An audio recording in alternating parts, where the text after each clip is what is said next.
matters. And it just goes to show Morocco didn't play badly. Take it from me, they didn't play badly, but see, water go always find a level. Well, we'll take a time out now. Stay with us, don't go anywhere. We have a number of stories for you on the show.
They say football is the beautiful game, but sometimes it has an ugly side.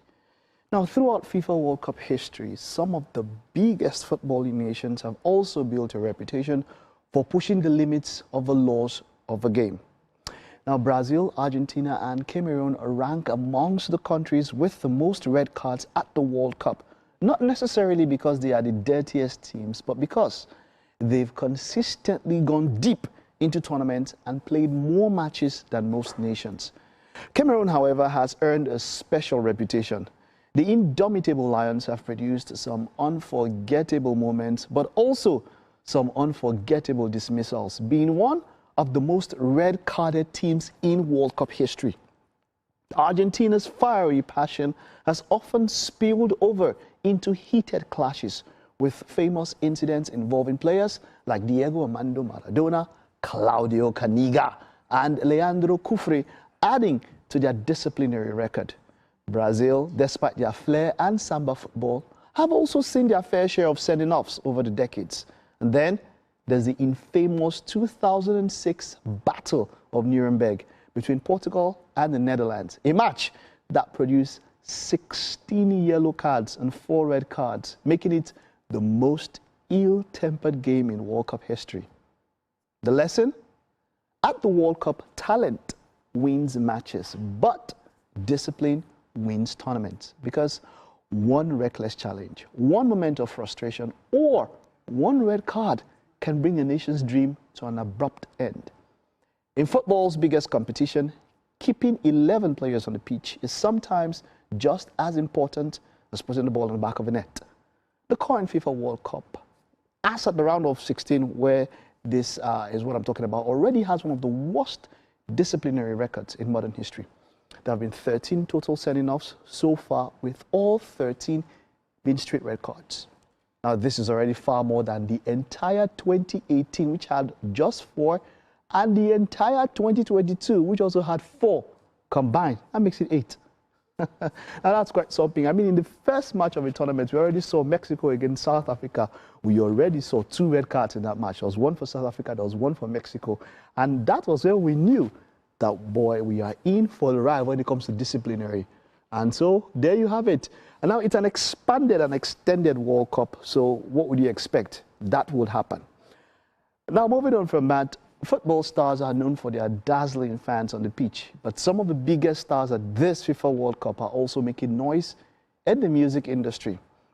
Portuguese forward Rafael Leao has built a growing career as a rapper under the stage name Way 45, releasing several tracks that have earned millions of streams. Meanwhile, Netherlands captain Memphis Depay has become one of the football's most recognizable musician athletes, releasing multiple hip-hop singles and music videos while collaborating with well-known artists. Now, they are not alone, as the likes of Alex Iwobi, Ansu Fati, and Amadou Onana have all explored music in different ways, whether through recording songs, appearing in videos, or collaborating with artists. Now, for many footballers, music has become a creative outlet that allows them to express themselves beyond the game. As social media continues to blur the lines between sports and entertainment, today's football stars are no longer just athletes. They're becoming global brands, influencers, and entertainers. Now the question is, who does it better? Rafael Leao or Memphis Depay? And should footballers pursue music while still at the peak of their playing careers? What do you think? Just go out there. You probably see a video of Memphis Depay and Rafael Leao where they're singing and rapping. Who do you think is a better singer? Who do you think is a better performer? And like I mentioned, all of it is entertainment. So whichever way, they can and should entertain. Now for this particular story, we'll move from the goals to glamour, as fans around the world debate the best jerseys of the tournament. And while performances on the pitch do matter, the battle for the most stylish kit has become just as competitive. Nigerian fans, now you need to look away, because normally, now there we win. We always win best jersey. But Japan's away jersey has emerged as one of the biggest fan favorites. Now, praised for its clean, minimalist design that blends modern fashion with Japanese culture. DR Congo's vibrant home kit also has become a standout thanks to its bold colors and unique leopard-inspired graphics, earning widespread praise from football fashion enthusiasts. Now, off the pitch, France, Brazil, Mexico, Portugal, and Japan have consistently ranked amongst the strongest selling national team jerseys, with star players and eye-catching designs driving demand. France's popularity has received an extra boost from Michael Olise's outstanding performances, with reports indicating his French jersey has unsurprisingly become one of the tournament's hottest sellers. The 2026 World Cup has shown that a great jersey is more than just a uniform. It's a statement of identity. Long after the final whistle, these kits will remain some of the tournament's most memorable icons, proving that football fashion is now a World Cup competition on its own. So, which one is it for you? Nigeria is not there, so you know what that means. We cannot count that out. I still remember this particular World Cup. I think Cameroon, they wore sleeveless jerseys. Yeah, they did. I've seen some very, very remarkable jerseys, some very colorful jerseys. Let's see, which one comes to mind? Which comes to mind? I think it's Ochoa. No, not Ochoa. Campos. That's the goalkeeper that had this very, very colorful jersey. Just looked like an ostrich or something like that, right? But all in all, I'm okay. I'm very okay with Jamaica, talking about Jamaica having such a, not Jamaica, pardon me. Oh, Jamaica did. They do have a wonderful jersey, that yellow and green. They're not at this World Cup. I'm looking at past World Cups. But I'll give it up to Japan, and I'll still stand with that. They do have a wonderful jersey, which is quite minimalistic. Well, that's it on the stories that we are taking today. I hope you found them quite interesting. It's still the World Cup season. There's just so much going on, so much happening. We'll take a time out. When we get back, we'll be talking more stuff beyond the game. Bolu will be here with me. You don't want to miss all of that.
Having some dancers here, and we'll do one World Cup flash mob, because there are wonderful songs to celebrate football and the beautiful game. Welcome back.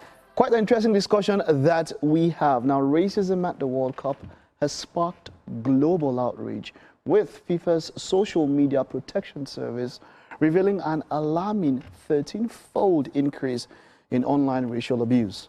The footballing community, including players, the United Nations, and federations, is pushing for stronger enforcement, while FIFA investigates both high-profile physical incidents and the viral spread of racially targeted misinformation. Okay? Now, Bolu is here with me. Bolu, we're going to start this and we'll talk about the issue of speed and get into other things. Yes. Racism is something that has always been in life, and football is part of life. If it's not going to live life, do you think it will leave football? Like you said, football is not just a football. I mean, racism is not just a football problem. It's a societal problem, and it's not just one society. It's a global problem at this point. If you look at recent incidents, racism has just never been taken seriously in football because it goes beyond football. The most recent high-profile incident with racism was the Vinicius and Prestiani incident. After the whole thing, what happened? Gianluca Prestiani got a ban for 6 games, not for racism, but for an homophobic slur. Yeah. Even during the FIFA World Cup, we've seen how certain players from certain countries have been targeted with extra searching, I mean, a bit disrespectful, I would say, being searched at airports, being searched on arrival into the country, being searched on arrival into the stadium, and even some matches over the weekend, we saw certain fans getting searched and certain fans of the other country not being searched because they are white, but then the African fans were being searched. They're being searched, yeah. It's just a shameful thing to see that we saw that. Now, you spoke about altercations, physical altercations, and discriminatory gestures also marred the tournament, including an incident where a spectator made a racist slant-eye gesture at the South Korean streamer, sparking massive internet backlash and professional consequences for the offender. Now, FIFA also launched an investigation into racist abuse directed at the popular American streamer Ashu Speed by a fan in the stadium during an Argentina versus Capo Verde match. We had seen that when I mentioned about, spoke about it earlier. A lot of people said she was just insulting because I even myself asked AI to translate what she was saying. It didn't seem racist, but you know, words are not taken literally. Yeah. When you're talking about these kind of things, there is an idea behind it, or you know, the context. Yes. That's the thing. There's context taken into it. But in this particular scenario, are FIFA finding these fans or getting these fans, does it really help? Because you are pushing them out more. If you give them probably a stadium ban, because that's what we know has been done, stadium ban and all of that. Are stadium bans enough? Can more be done than just a stadium ban? Of course, more can be done because, as I said, it's not just a societal problem. I mean, it's not just a football problem, it's a societal problem, it's a global problem. And at the root of it, banning a racist person from a stadium will not solve the problem because they'll still go on the streets and racially abuse somebody. They'll still go to their places of work and wherever to racially abuse people. I think it's more of an educational problem. People need to understand the consequence of these things and the fact that as humans, we have moved on from the colonial times, from racism. We should have moved on from racism, and it's beyond just banning people. I think it's education. People need to be educated and enlightened on these things, and they need to understand why being insulted or being abused for who you are or how you look is not the way to go, especially in 2026. Now, in response to the growing crisis, FIFA cracked down by adding stricter measures to its disciplinary code. Now, these rules allow players to flag racist insults to referees, and they grant the power to abandon matches and impose massive fines up to $6 million, or even point deductions for repeat offenders. The most notable one, which has been quite new, is the straight red card if you cover your mouth. Yes. In a case where you are talking to an opponent. Now, there's been that talk of, oh, Jude Bellingham. Most of the time, the other person has to make a report or something like that. We've seen the cases where the referee is making, there's that X sign that the referee makes when they want to talk about racist incidents and all that. You know, but there's been that talk about inconsistency or about clarifying that rule concerning covering the mouth when you are talking. You think that there still needs to be some clarification when it comes to that particular rule, which is this World Cup is the first time that rule has been, we've seen it in football. Of course, we saw Almiron. Yes. Almiron has already picked up a red card. As well. Nkapi has already picked up a red card for covering his mouth while talking. Of course, the players will need to take some time to get used to it. But you think that rule needs a little bit of clarification? Because the Jude Bellingham own now comes into question. Yeah. I think the issue is a lot of people are missing on the details because when that rule was implemented, the key thing there was in an altercation dynamic, or where there's an altercation between opponents. Yeah. If one side of, one of the players is actually covering the mouth, that's when you know there's been an alleged racist abuse. And the Jubileum one is interesting because, yes, there was an altercation, but at that point, I think it was halftime. They were going in for the halftime break. So it was an altercation between Bellingham and the staff or the players. The coach, it wasn't there. I don't think it was directed at a single person. And Bellingham is a black man. He wouldn't be racially abusing a white man who is Carlos Queiroz, the coach of Ghana, and he wouldn't also be racially abusing Ghanaian players who are also black like himself. So I think that case is a bit of a non-issue. He wasn't directly speaking to one person, he was speaking to a group of people, and I don't think you would want to single out that and zero in on it as much. All right, okay, so to wrap up, let's take a look at games happening today, the quarterfinal fixtures, because by the next time we're here on Monday, all quarterfinal fixtures would have been played, and we'll have the semi-final teams. France beat Morocco. Later on tonight, it'll be Spain against Belgium. Spain against Belgium. What are your thoughts on that particular fixture? It's an incredible fixture, and Belgium are they're almost lucky to be here. You would expect the vintage Belgium to be in the quarterfinals of the FIFA World Cup, but Belgium in the last few years have not been at that level. But they were able to somehow scrape through the game against Senegal. They were able to also beat the USA due to a lot of there was a lot of emotions going into that game because of the red card for Folarin Balogun being overturned, the old Donald Trump and Infantino issue. But Folarin Balogun was reinstated into that game, and the Belgians were on an emotional high coming into that game, and they won. But against Spain, it's going to be difficult for them because Spain have been very good. Spain have not considered. Who wins that match? Spain wins. Spain wins that match. All right, the next match, Norway versus England. Who wins that match? Who takes that match? Norway, England wins it for me. England wins. Erling Haaland, Solot, you don't think they're going to do anything? And those guys are used to playing against Haaland. Algeria versus Switzerland. What happens there? Argentina, not Algeria. Argentina versus Switzerland. Wins as well. Argentina wins as well. So, France versus Spain. Yes. That's what we're saying. In the semi-final. Argentina versus England. Versus England. My oh my. Now, that's classic football. That is football hierarchy. That is... that's what you expect a World Cup semi-final to look like. That's quite something. Oh. Argentina-England will be something. I can't wait. Can you? Let's know your predictions for the quarterfinal fixtures. And while you do that, you can also do it with the exact score lines. Right? Do it with the exact score lines. Use the hashtag #BeyondTheGame on TVC. You can @ me. I am @ Mike Mesikeno across all social media platforms, and you can do that at TVC Entertainment, at TVC Entertainment _ on Instagram. Other places, it's at TVC Entertainment. Bolo, it's been a pleasure, and I'm looking forward to those matches, especially semi-finals. Yes. The World Cup is already wrapping up. Yeah. It's already wrapping up, and I'm thinking that, okay, at this particular point in time, we just have a few days up until the final. We have more rest days. After 27 days of straight football, we had one rest day, and then we got into the round of 8. But now we're getting set and going to the round of 4, which is the semi-finals, and then we get the final and crown the world champions. For me, it's France. France picks it up. I'd say that if France don't pick it up, it's the team that beats France that will pick it up. Yes. Who's it for you? France as well. Oh, God, pick another one. I didn't pick the same one I picked. It's been a wonderful show. We will see you on Monday. Bye.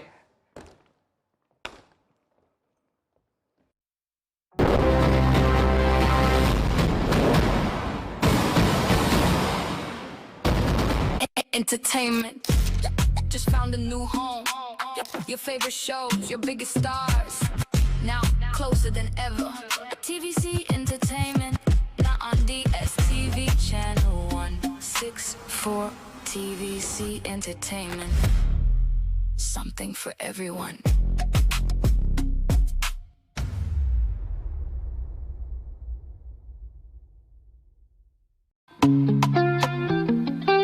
Get ready to step into the heartbeat of your city.